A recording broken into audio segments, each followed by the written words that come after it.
Hey sports fans, this is Straight from the Basement with OMMY. I'm a sports fan who always said, if I never played a sport professionally, then I want to talk about it. I'm born and raised in New York City. Played organized basketball for several well-known teams in the mid-'70s and the early '80s, such as the legendary Home Cold Rucker Tournament, Melbank, Stone Gym and Riverside Church, LaGuardia House, and my all-time favorite, Each One Teach One. Having sports in my life at an early age always kept me out of trouble. If I wasn't playing basketball, I was either playing football or baseball. Hey sports fans, this is Straight from the Basement with OMMY, where my opinions, views, and facts will cover the hottest, the latest, and the past sports events. Welcome once again. I want to continue to thank everyone who has liked and subscribed to my podcast. And if this is the first time you're viewing it, please do the same. Now, as always, before I even get into today's topic, I got two hot topics I must talk about. First hot topic is Damar Hamilton. Listen, you know he's a guard. God is great, and I ain't trying to start preaching. But anytime any football player on a football field who basically dies on the field, and now 3 months later, he is cleared to play this up-and-coming season, listen, you know there's a God. I am so happy for Damar. You guys don't even know. I feel like I know him personally, never met him. I'm so happy for him, and I wish him nothing but the best. So I want to move on to my second hottest topic. We talking about the bad man, Aaron Rodgers. J-E-T-S, Jets, Jets, Jets. No, I'm not a Jet fan, but I am so happy for the Jet fans. They finally got a quarterback. Yes, he's 40 years old, but he's a bad man. And I call him a bad man for one reason and one reason only, because he is no joke. I mean, he's just no joke. We know he's no joke, and we hoping. Well, let me rephrase that. Jet fans is hoping that he didn't have the season, that he comes to them this season not playing the way he played last season. Okay? And I'm going to just leave it like that. If you can get the bad man, Aaron Rodgers, the Aaron Rodgers we all know, listen, I see the Jets coming out of the AFC. Maybe this season, definitely next season. But I think maybe this season. So Kansas City Chiefs, you guys better watch it, because the gangrene is coming. That defense they got with the coaching, listen, Jet fans, this should be a great season. Go and get all your Jet hats and your jerseys. Go get it refreshed, because it's going to be a great season for y'all. So I want to move on. I said in my last show, I asked the question, who you believe is coming out of the Eastern and Western Conference? And I received several responses on that. Big Cat, he says the Bucks and the Suns is coming out. I hear you, Big Cat. Then we have a Candy. Candy says the Knicks and the Lakers. Now, I'm getting a lot of that, Candy. I'm getting a lot of the Knicks and the Lakers, and I'm saying this not because I'm a Laker fan. I'm saying this because it's just about 50 years since the last time these two went at it in the NBA Finals. Then we got a Little Al. Little Al says the Bucks and the Warriors. Then we got a Tim. He says the 76ers and the Suns. Then a Lori. Lori says the Heat and the Warriors. Now, listen, I don't know. Again, Lori, I don't know if she chose the Heat over the Bucks because Giannis with his back issues. But right now, Lori's looking real good. Kim, she says the Knicks and the Lakers. Then we're going to move on to a Kenny. Kenny says the Celtics and the Suns. And we're going to wrap it up with a Kev. Kev says the Celtics and the Suns. So, I need to know from you who you believe is coming out of the Eastern and Western Conference. You do not even have to explain why. Okay? Please insert it in my YouTube, in my Twitter, in my Instagram account. Excuse me. Listen, I need to know because I need more opinions. I need more opinions. You know, these playoffs is on and popping. So I really need to know from you guys who you really believe is coming out of the Eastern and the Western Conference Finals. So I want to move on with today's topic. NBA Finals bound 2023. Number 2. NBA Finals bound 2023. Number 2. The road to the NBA Finals has gotten ugly. You guys are seeing just what I'm seeing. Between all the injections and the injuries. Listen, I needed to know from you guys. I needed to know who you really believe is coming out of the Eastern and Western Conference Finals. So I had to do this show again. And yes, there will be a number 3 following this number 2 because it's just so much going on right now in these playoffs, and getting just a few opinions is just not working for me. So please let me know who you believe is coming out of the Eastern and the Western Conference Finals. And for this topic, we gonna get it on. We gonna get it on. So for this topic, I got a mixture of age groups who will rock out on this topic. Trust me, they're gonna rock it out. To introduce my former guest and my new jack to you, I got Brian from Brooklyn, New York, former. I got Cosby from Roselle, New Jersey, former. And I got Lil Lad, first timer from Harlem, New York. How y'all doing, fellas? Talk to me. How y'all doing? Good, man. Just out here ripping and running. Getting back home, watching the playoff games. Checked out that good fight last night. Devontae Davis checking livers. I missed that fight. I missed it. You know, I was concentrating on my purple and yellow. I couldn't move. I couldn't even touch the remote. So, yeah, I missed that fight. So I thank y'all. I appreciate y'all hanging out with me virtually in my basement. I need to hear more opinions regarding this topic. So, I want to introduce my guests, and I have 6 questions for my guests. Brian, I'm starting with you. Which team is coming out of the Eastern Conference?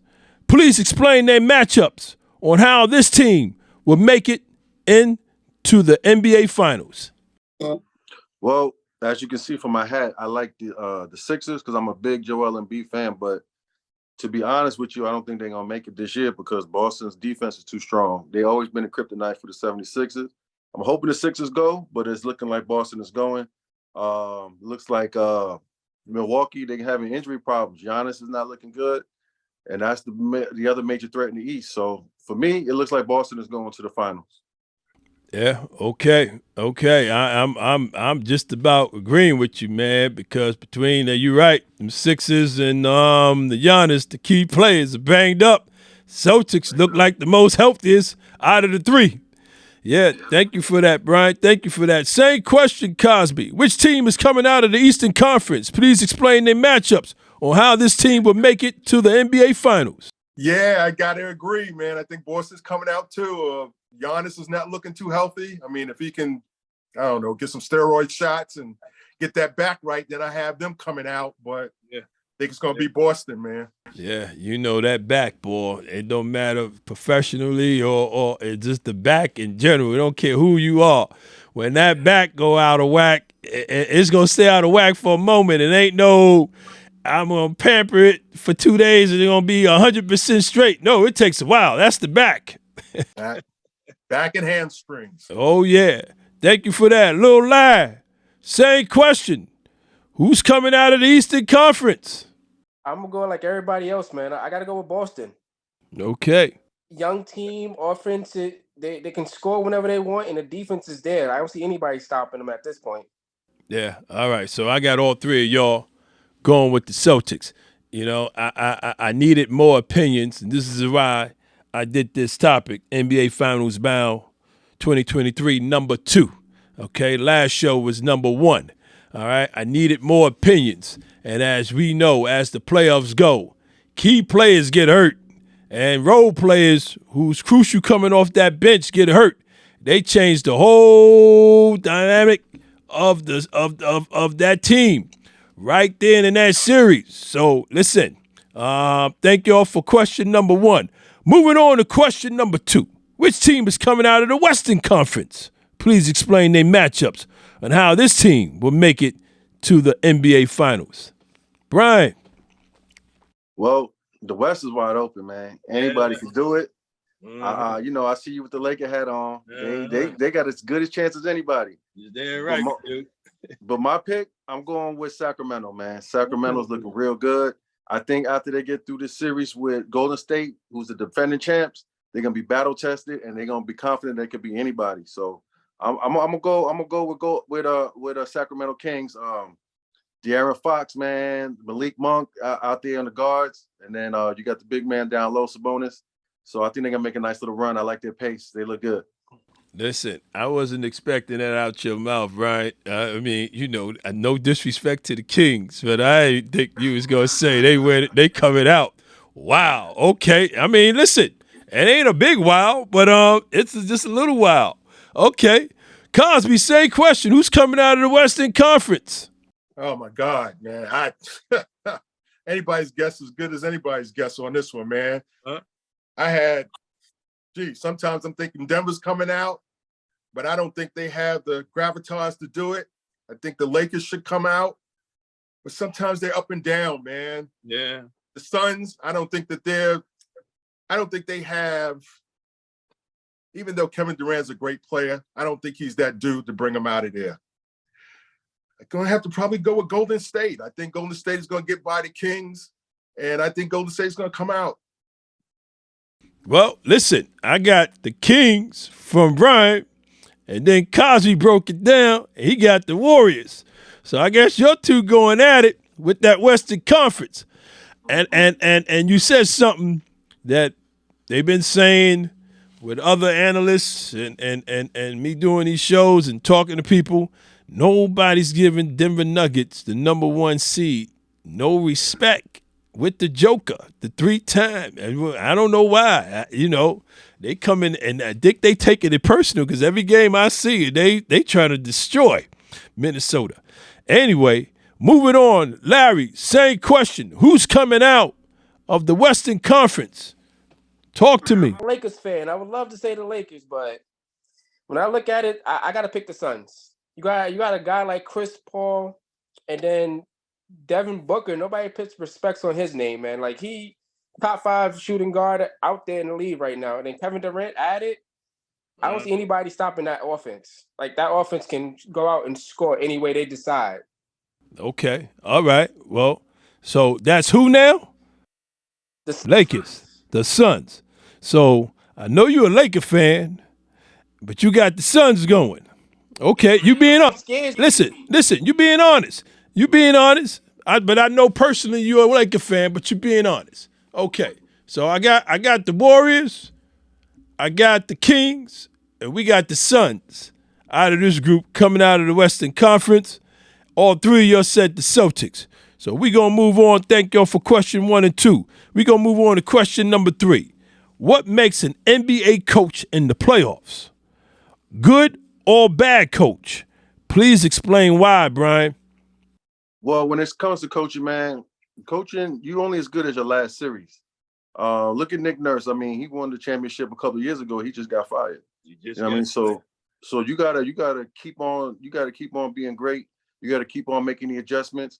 And I think the main thing right now for coaches is that they have to have a good relationship with the players. That will make them great. Because if you looked at the Knicks game today, he didn't play Julius Randle or Mitchell Robinson in the 4th quarter at all. And you got to have a good relationship with your players to be able to do that in big games and then rely on those same players that you sat down for the next game or for the rest of the series. So I think that's what really makes a great coach is how everybody has a buy-in. You have a great relationship with the players. They respect the coach. And that coach has to be able to make the adjustments, which then in turn gets the confidence of the players. So I think to me, that's what makes it. You got to always have a good series because you're only as good as your last series as a coach in the NBA. Listen, you hit it on the nail and then some, man. Listen, you absolutely right. I saw Tipolo earlier. I was dozing off. I'm watching. It's New York, you know what I mean? But I ain't really paying too much attention. I thought Randall got hurt. I had to ask a Knicks fan what happened to Randall. And then they flashed the camera over to the bench. I said, he at the end of the bench. Ain't nothing wrong with him. And then they said, bad game. I said, all right, Tip, play. He coaching. That's what's up. Yeah. Yeah, I seen that. Cosby, same question. What makes an NBA coach in the playoffs a good or bad coach? Yeah, like he said, like my man said, you got to have a great relationship with the players, and then you have to evolve. I am shocked that Thibodeau is getting these guys to play his style of game, because his style is crash and burn, in my opinion, because he'll just play 7 guys and burn them out, and they'll have no chance in the playoffs. But it seems that he evolved some, whereas now he's playing 10 and 11 guys in the playoffs, which is unheard of for him. So, plus, I love the fact that he blended in the old school thing. Dude, if your best player is not playing well, sit him. Got to respect that. Yeah. So he's sticking to his style. He understands what he has on the bench. He understands what he has with the starting 5. He's going to ride or die with his style, and I love that. So I think that you got to respect that. The players have to respect that. So I think they're going to go a long way. So I'm going to go with that. Thank you. Thank you so much for that, Cosby. You hit it on the nail likewise. Lil Laz, same question. What makes an NBA coach in the playoffs a good or bad coach? Like everybody else was saying, be able to adjust and, having a relationship with the players. Like, if you just take a look at the Lakers when they lost the second game, Coach Ham didn't make no adjustments to that fourth quarter defensively. And, like, playing just one big man, like, that's a bad coaching decision. Like, you got to adjust. You got to watch video, go in, you got to make adjustments. That's what makes a coach. Yeah. Yeah, I appreciate all 3 of y'all. The reason why, before I move on to question 4, the reason why I asked that question, right? Because throughout the years, every time playoffs come, right, I'm anal. You guys know I'm very anal when it comes to coaching, right? I don't really get on the players. I get on the coaching when it comes to playoffs, right? Because, if your team coming out and they looking all sloppy and looking like they don't want to be there for a playoff game, for me, as a coach, you ain't doing something right. That's number 1. Number 2, okay? And Lil Lad, you hit on the nail, right? And I'm going to get into that in a few minutes. But you, as a coach, all this small ball that's going on with these coaches these last 10 years, right? And it's like the big man don't exist no more, and you got power forwards guarding centers as the backup center now, and it's getting out of hand, and for me, not just for my Lakers, I'm just looking at it, and I don't want to say too much because I want to get into that in my question, in my next question. So, Brian, question number 4. In the NBA playoffs, some players will arrive and stars are born. Who are those players, in your opinion, in these 2023 playoffs? De'Aaron Fox. Man, I remember De'Aaron Fox when he was in college, and they were saying that Lonzo Ball was the number 1 point guard, and them 2 teams played, UCLA versus Kentucky, and the way he took it to Lonzo Ball, I knew he was real from then. He came into the NBA, he started a little fast, he kind of faded off, but now as he's getting older, getting stronger, learning the game, and coming into the series, I know that he got that chip on his shoulder to look at Steph Curry like he was looking at Lonzo Ball back in the day, like, I'm going to take this over right now. Y'all the defending champs, this is where I'm going to show that I'm the man. I'm going to take my team. And I think that's what he's been proving. I don't know what the score is right now. They're playing as we speak, But I'm confident even if they lose this game, they're gonna win that series, and that's gonna propel them to go to the final. Phoenix definitely is the team that has the most firepower, but I think Sacramento is just gonna have that momentum going. So I'm gonna go with De'Aaron Fox. I have also Rick Brunson, son, for the Knicks. Jalen, yeah. Jalen, man, that's a bucket getter. You don't want to go into the fourth quarter with the Knicks and you down 5, 6, 7 points because all you're gonna do is trade baskets with them and you're gonna lose. You got to be ahead of them going into the fourth quarter. So Brunson is definitely showing his worth. He's showing that contract that he got that everybody thought it was too much for him. He's definitely living up to it. I like Garland from Cleveland. Yeah. I always call him from watching him this year. I call him Ja Morant light. He do everything like Ja Morant, but just a little less. So he's Ja Morant light. But I think that even though they took a bad loss today, I think that they're gonna get back in this series, and it's gonna be a lot to do with Garland. Honorable mention to your boy Reeves on the Lakers. I like how he's doing. I know how you feel, but for me, I think that he's playing himself into a big contract. I do, even though he's not the tightest with the ball at times. He plays like the 2-3 year player he is. You know what I'm saying? But I think that he's definitely showing that he could play on this level. He's a starter for the Lakers, and you know what I'm saying? He's doing what he need to do. The Lakers are winning, so I like that. I want to say that I'm really surprised with Mitchell Robinson. Since when did this guy become a dominant center? Usually he's sitting on the bench in the third quarter with 5 fouls every game. All of a sudden, he's out here dominating the paint. So I like Mitchell Robinson. Maybe this will not be his year to really bounce out, but I think moving forward in the next few years, Mitchell Robinson is gonna be good. Well, Brian, you said the key players, boy. That was one of the main reasons why I asked this question. Same, Cosby, unless you got something different, same question. I mean, it's question number 4. In the playoffs, some players will arrive and stars are born. Who are those players, in your opinion, in these playoffs? Hey, I'm going to repeat what he said. Jalen Brunson on the East. I mean, I tell you, man, I was disappointed that they picked that brother up for that kind of money, thinking that here we go again. But boy, he sure fooled me, man. Dude is the truth. I followed him with Villanova. I knew he was good. I saw him. I saw what he did with Dallas when oh boy, now I forgot the guy's name that went out. Oh shoot, I'm sorry, I forgot his name. You talking about Luka? Yeah, Luka. Luka was having good games and stuff, and he went out. I think he got injured or something like that, and he couldn't play. And Brunson pulled the card on that, man. I was so impressed, but I thought, well, that's Luka's team. I don't think Brunson's going to be able to do it on his own with the Knicks. Boy, was I wrong. Dude is the truth. I think they're going to beat Cleveland.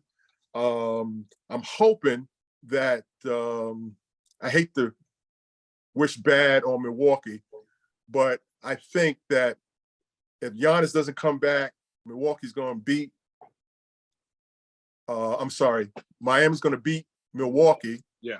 Then we're going to have the Knicks in there. So, and then I'm looking at DeAndre Fox. Dude is the truth. I think he's the true street baller. Oh my God. When I see him, man, I'm getting flashbacks at the Rucker tournaments, PAL tournaments, whatever tournament you want to speak of that we used to go watch. I mean, this dude is like the truth, man. I love him. He's the best. Yeah, Fox. Yeah, well, thank you for that, Cosby. Same question, little lad. Who in the playoffs has arrived? Stars are born. Who are those players in these playoffs? I'm going with like everybody else said, man. The players they called out, great players, and they really showed up. One other person I'm gonna add to that is the guy from the Lakers. Can't pronounce his name. We picked him up from the Wizards, I believe. Oh, you talking about Hachi? Yeah, Hachi. He's showing up, man. He's coming in. He's giving us at least 15 plus a game. He's really contributing way better than I really thought he was going to do when he got to LA. So that's the only person I can add to this. But everybody else they said is definitely killer. Yeah. And I'm going to add Reeves. I'm going to add Hachi, right? And then I'm going to go over to the East, of course, Jalen. And I said to Knicks fans, I've been riding Knicks fans for the last 50 years. I've been riding them.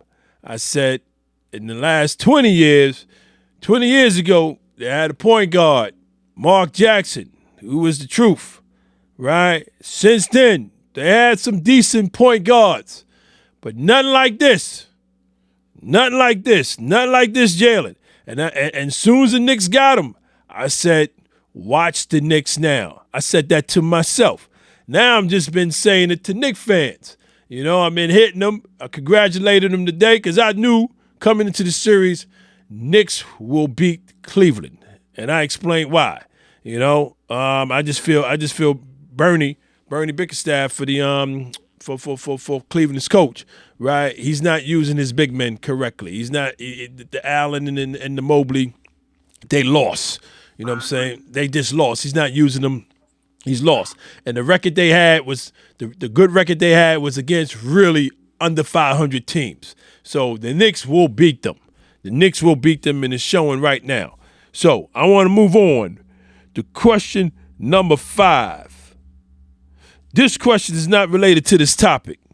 Unless you are a star center in the NBA, it seems that the game has changed, whereas there's no real use for the backup centers.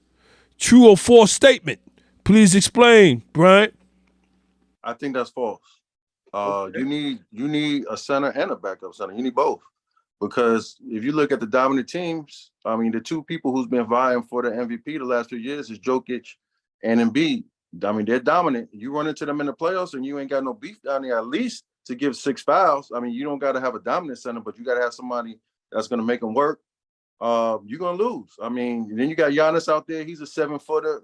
He may not play center, but he down there dunking on everybody. So you got to have beef down there to stop these big men, these elite big men. Embiid, I think he was the MVP last year. He's going to win the MVP this year. You look today with the game with the Knicks and the Cavaliers.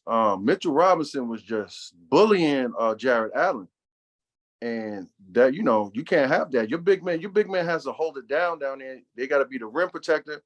They was not respecting him. They was going to the hole on Jared Allen, laying him up. You got to have, this is basketball, man. You got to have tall players on your team. The rim is 10 feet tall. The closer you get to the rim, the better you're going to be. So that's what it is to me.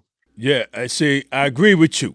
But see, let's go back to the Knicks. When Robinson sits down, Tibbs is putting in big, what's his name? What's his name? What's the backup center for the Knicks? Harstein. Right, okay. And he's playing major minutes on that backup and doing well. This is what I'm saying. This is my question. Tips is doing it.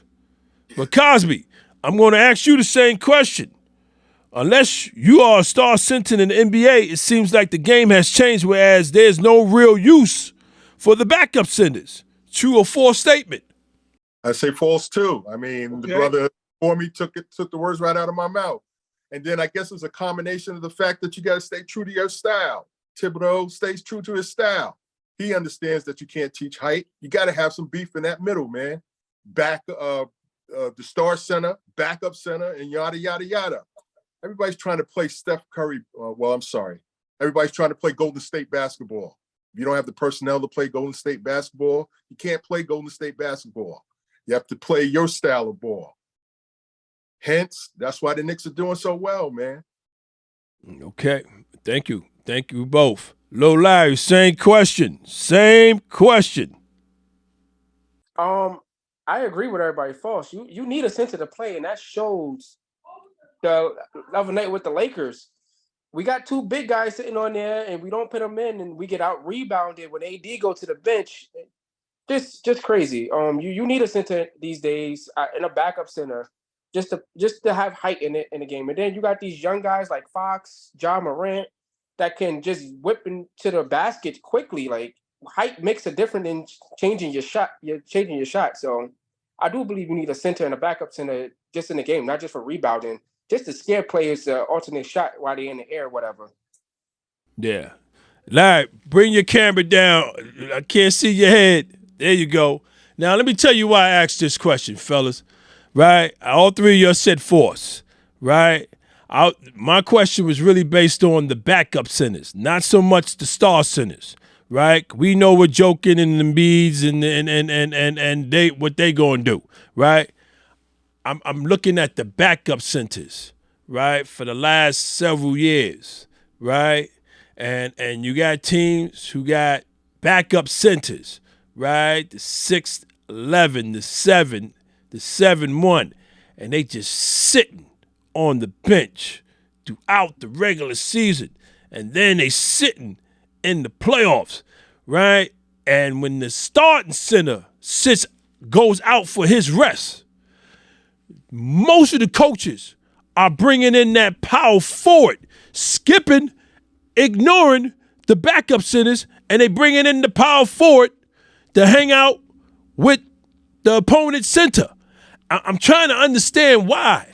It's mind-boggling. That's my question to y'all. Okay, it's not the starting centers. I'm talking about the backup centers, right? My Lakers, for instance, we got Big Gabriel. We got Big Mo.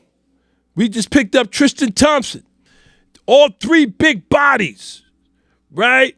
They not even seeing a daylight out of the game when AD comes in. When he sits down, he got Hachimura or Vanderbilt guarding Jackson Jr. for the Memphis. It's mind-boggling. I'm like trying to figure that out. Why? The body weight and the height, they can't handle. Bring in your backup centers. Fast forward to Dallas Mavericks. The reason why, and I know it wasn't Jason Kidd's call, it was Mark Cuban's call to shut them down because they had an opportunity to go into that play-in, okay? They shut it down. But you look at what's on their bench. They got Big McGee, okay? They got Big McGee and I forgot the other big man, right? So, but they not playing them. These coaches are not playing these backup centers. And I could go from team to team. Drummond from Chicago, he's not really getting no real light. He's not really getting no real light. Okay, and I'm trying to understand it because once that starting center sits down, it seems like everybody just about wants to now start going small ball and put their power forward in and let him play that five. Along now he still got the battle with the starting center. That's still in there. I'm trying to understand that. That's what I'm trying. That's my question. I'm trying to understand that. It doesn't make sense to me. Why I picked them up, number one. You know, why I picked them up. You're in there with a power forward with 3, sometimes 4 guards. And the starting center for the opposing team is still in there, just eating you up.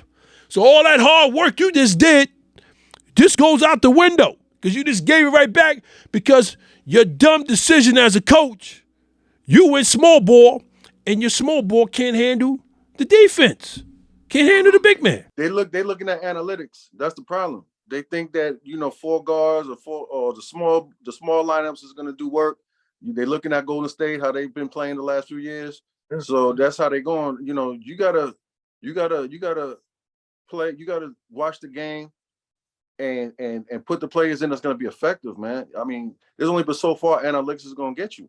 Yeah. You know what I'm saying?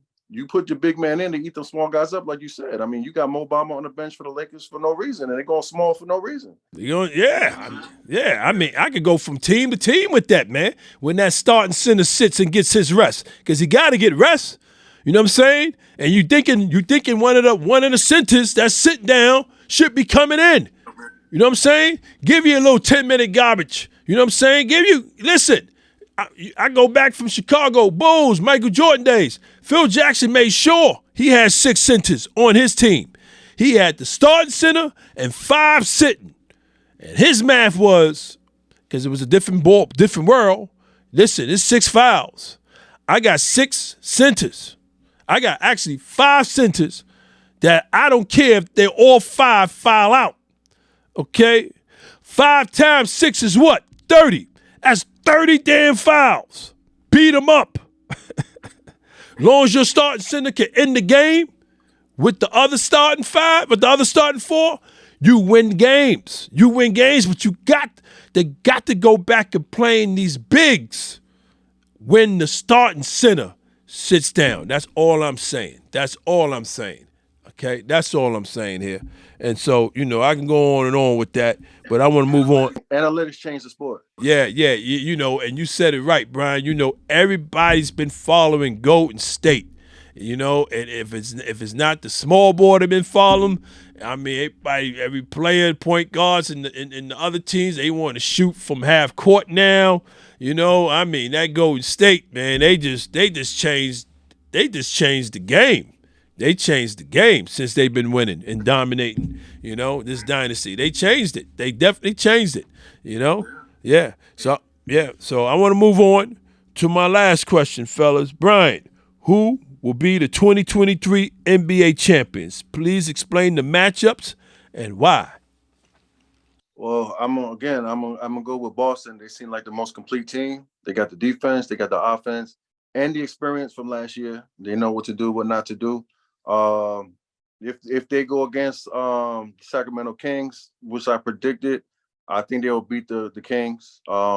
If it's Phoenix, I think Phoenix will give them a better series than the Kings because when it comes to the playoffs, you got to have the stars, you have to have scorers, you have to have people that create mismatches, and that's what Phoenix got in abundance. Booker and Durant, they out there, drawing double teams, hitting the hard shots, bailing you out at the end of the shot clock. And then you got Chris Paul to navigate everything. So that will be the best series finals. Final series will be Phoenix and Boston. But I think Boston will beat any of those two teams. Okay. So we got Boston coming out and winning it all on Brian, even though Brian rock and rolls with the Kings. Yeah, no, I want the Sixers to win. I'm a Sixers fan. I'm rooting for them, but I don't know this year. Yeah. I know you're a Sixers fan. Yeah, I know. Yeah, got to get Embiid back. Embiid. Same question, Cosby. Who will be the 2023 NBA champs? Please explain the matchups and why. Oh, man. Tough. If Giannis comes back healthy, I got Milwaukee and probably the Warriors. Okay. And then I'll put Milwaukee as the champs because they have no answer for Giannis, none. And they have the crew. They have enough defense on the perimeter to where they can deal with Golden State and kind of neutralize that somewhat. If Giannis can't come back, then I have Boston and Golden State playing it. Repeat of last year. And I actually have Boston edging them out. I think Boston understands what they did wrong. I think I think they need to play strong ball against Golden State, attack the paint. And I think that was something that was missing last year. I think they'll do more of that this year if they get that second chance and they'll win the chip. Yeah. Giannis, I mean, last year was Middleton. He wasn't 100%. And that's the Batman and Robin duo, I call them. And Giannis almost beat the Celtics in that game 7. He should have had him in game 6. But see, Middleton wasn't 100%. Now Middleton, he's still not 100, but he been playing.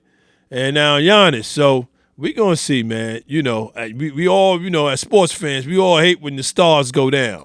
We don't want none of them to go down, but it's okay if one of the bench players go down. He hurt, okay. And we just chuck it off like that. But we start saying the stars are hurt, like, oh man, come on, right? My AD, Anthony Davis, every time he hit the floor, I'm standing up. Say, but man, you better get up. You better get up. All right, he got up. He's walking. He's all right. All right, good. Now I can sit back down. Oh, my God. Him and LeBron, every time they hit the deck. Oh, my God. Is he okay? Yeah. Same question, Larry. Who will be the 2023 NBA champs? Please explain the matchups and why. When it comes down to it, it's going to be Boston and the Suns. And as much as I would love to see Boston take it, but the Suns, you got a point guard like Chris Paul who doesn't mind getting down and dirty, and you got two scorers like Booker and KD. Mm-hmm. I don't see how anybody can stop that offense. And Chris Paul plays defense. Even at his old age, Chris Paul can keep up with the best player on the court. So I don't see anybody stopping that. Listen. If they don't do it this year, Chris is never getting a ring. My man Chris deserves a ring, man. He's been going hard for one ever since he entered. Listen, too many State Farm commercials, but that's for another show. So listen, I really thank y'all. I want to thank my guests, Brian, Cosby, Lil Lab. I appreciate y'all for hanging out with me virtually in my basement. Thank y'all so much. To my viewers and listeners, please continue to check me out on YouTube and subscribe. Check me out on the streaming platforms, Apple and Spotify.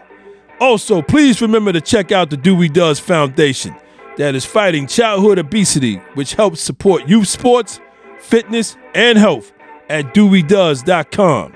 Plus, check out the Even Flow Coffee Company, created to combine the interests of coffee lovers, fashion, and music. For more information or to make a purchase, visit evenflowcoffee.com. As I always say, sports is what keeps this world from going insane, either in the pandemic or no pandemic. Until next time, take care.